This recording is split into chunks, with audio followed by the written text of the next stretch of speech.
So hello guys, and welcome to another video, and it's been nearly a month since Paper Mario The Thousand Year Door Remake was announced, and I can't believe I just said that sentence, because I still think I'm dreaming, I still think this isn't real.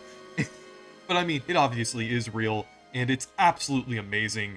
Definitely one of my most anticipated games right now. One of my most anticipated games ever. I don't think I've been this excited about a game since, well, I mean, maybe Super Mario Odyssey was the last time I've been this excited, but I am super excited about the Thousand Year Door remake since it's one of my favorite games of all time, and they seem to be really caring about this remake. Like, they're putting a lot of effort and dedication into this and keeping it true to the original style of the game, while also adding some paper elements here and there in the art style. So, I wanted to discuss about something that I've noticed from the trailer. Since they seem to be referencing Paper Mario 64, and even kind of preceding Super Paper Mario with kind of having like references that would end up being in the events of that game. I mean, very minor things, but still in Super Paper Mario regardless. So I think that's pretty important, since it shows that the Paper Mario team actually cares about continuity now. Since it seemed like they didn't really care about it that much during the modern era, since the modern era felt like very separated from the classic games. And it was really weird. So, yeah, continuity is important. And I don't mean continuity like everything has to be exactly how it was in the previous game, or like talking about like a TV show, everything doesn't have to be exactly like the events of one episode. Like, I'm not really referring to that aspect of continuity, but I mean continuity in terms of general aspects and things that are kind of a part of the identity of the series, still being linked with that series, since it seemed like Paper Mario kind of gave up some of its identity with Sticker Star, which was pretty disappointing. And one example of this continuity that I mean is with like mainline Mario. And with Super Mario Wonder, they're actually referencing Super Mario World in a lot of ways. Like, they're adding back the ability to kick the shell up. They're referencing a lot of the sprites that were in Super Mario World, as well as some of the enemies, like hotheads and other things like that. So it seems like there is quite a lot of continuity with Super Mario World, as well as the new Super Mario Bros. Games in Super Mario Bros. Wonder, while it's doing its own thing, while it's being creative. And then when you look at games like Super Mario Sunshine, the Galaxy has those, like bubble water sprinkler things that kind of have the same design as Flood's design. Some of the sound effects were carried over from Sunshine. And then obviously there's some like other things as well. So it does seem like there is a lot of continuity with like the mainline Mario games. And then a final example, like things between the Galaxy games and 3D Land and World, since it seemed like some of those elements were carried over into those games. So it seems like the mainline Mario games, despite having a lot of differences, still feel connected as a series. They don't feel like they're like completely separate things. Even though I do feel like the mainline Mario games do have a little more of a reason to be separated in terms of style than Paper Mario, but even then, they still have continuity between them, to some degree. But with Paper Mario, it seems like they really haven't held on to like any significant continuity at all with the modern games, since a lot of the references really feel like just references. They don't feel like they're holding the series together like the first three games did. Like, there are really not many major visual references in the modern Paper Mario games. The only ones that come to mind are the Peach photos that were in Origami King, as well as the Paper Macho Koopa with shades that was in Origami King, the Sledge Bro with shades, and then there's like a few others, but they're not really that big. They're mostly just cameos, it seems. It mostly just seems like they're kind of throwing a bone to the classic fans, or saying, oh, we remembered Thousand Year Door in 64. We remembered it a little bit.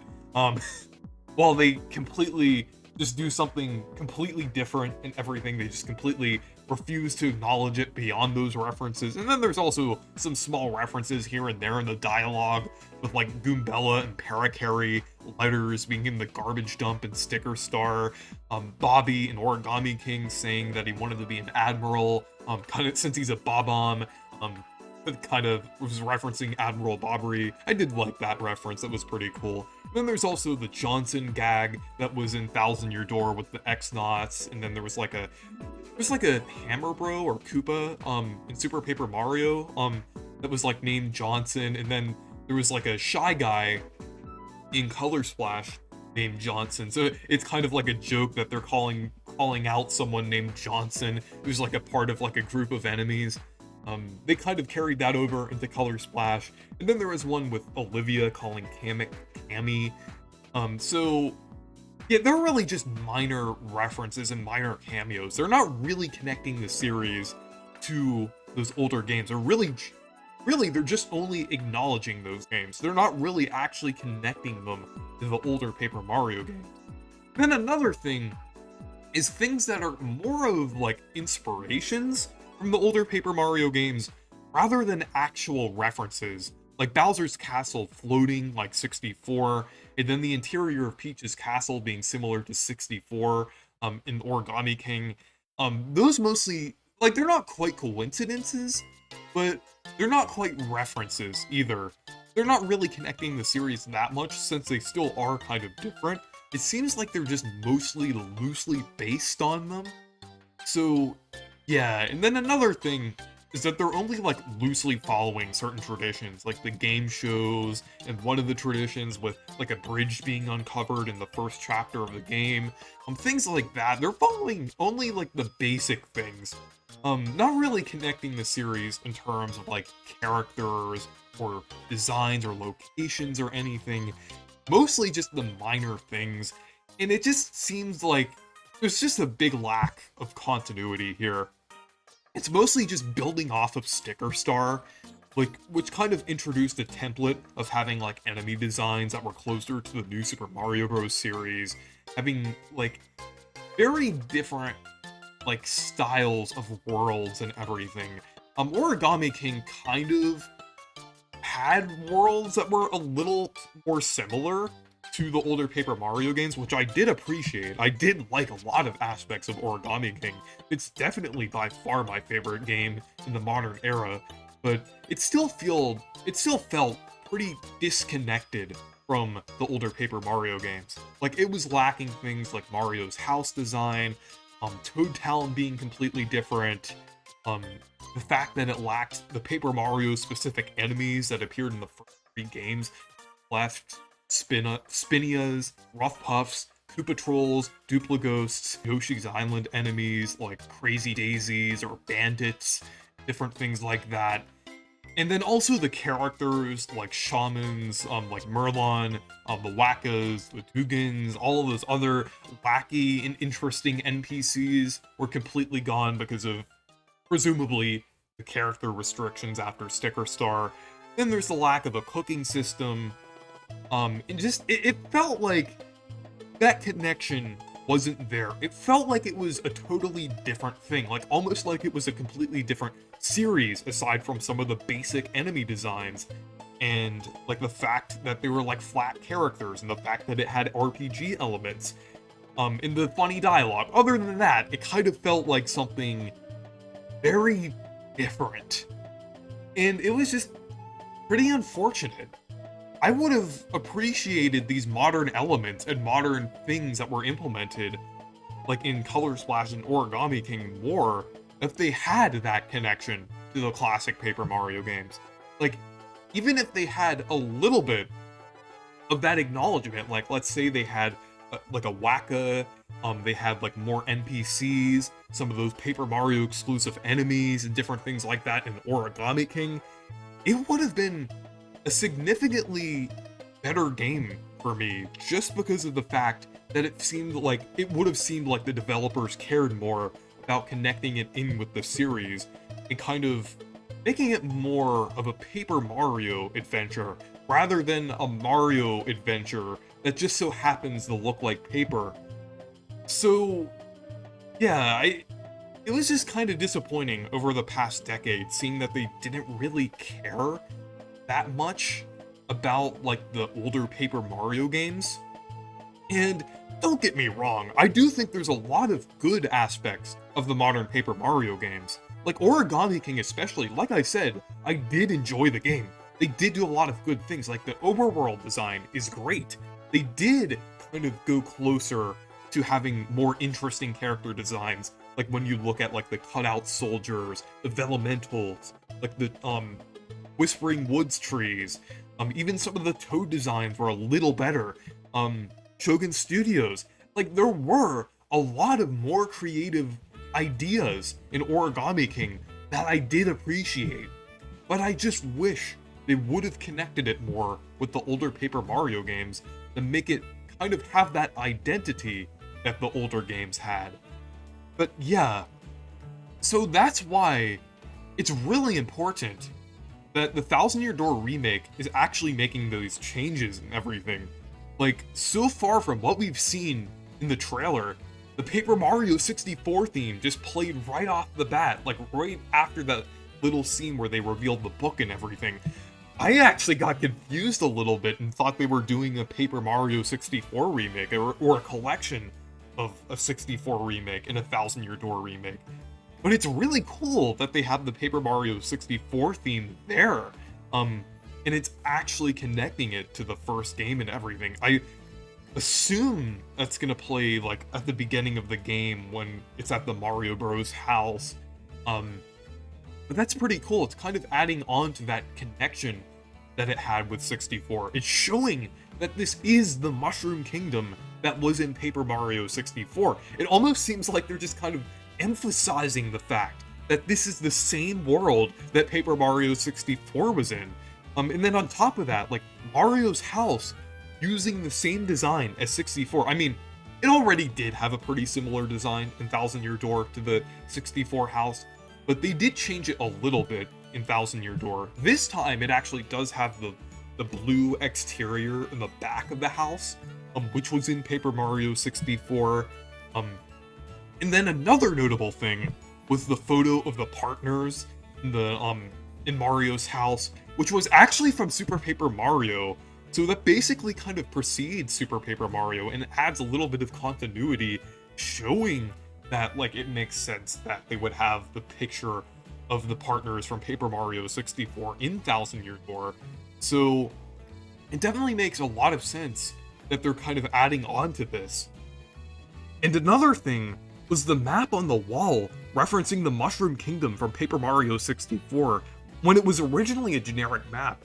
That reference wasn't even in Super Paper Mario, which is just really cool that there's like a completely new reference there to like Paper Mario 64 and kind of an example of them going out of their way to add something to the continuity. And then there's also like bits and pieces of references to the modern games as well. And to be fair, they aren't really full references, they're mostly just things kind of being insistent with the modern games and just making the visual style a little closer to the modern games. And what I mean by that is some of the poses are in like animations are from like Sticker Star, Color Splash, and Origami King. Like the Mario being shocked animation from the trailer was originally from Sticker Star. So even though these aren't full references, it is still cool to see that they're kind of embracing all sides of the series here, and they're taking all of the good aspects from the Paper Mario series, rather than just kind of throwing out everything from the modern games, when the modern games did have cool ideas, and the poses from the modern games is definitely something that a lot of people liked about them. And also things like the question blocks looking a little more similar to how they do in the modern games, as well as like some of the set pieces also looking similar to Origami King and Color Splash. It just kind of connects the series together overall. and is just great to see. So, yeah, I'm just glad that it seems like they finally care about the continuity of Paper Mario, and this is definitely a sign of good things to come, since, like I said, this is more than just straight up remaking the game without any changes. It's remaking the game and actually adding meaningful changes. So going forward, we could actually see more continuity in the Paper Mario series. Like maybe we'll finally see like Clefs, Rough Puffs, Koopa Trolls in newer games, Wackas appearing in certain areas, Merlon being like a part of the game in certain sections.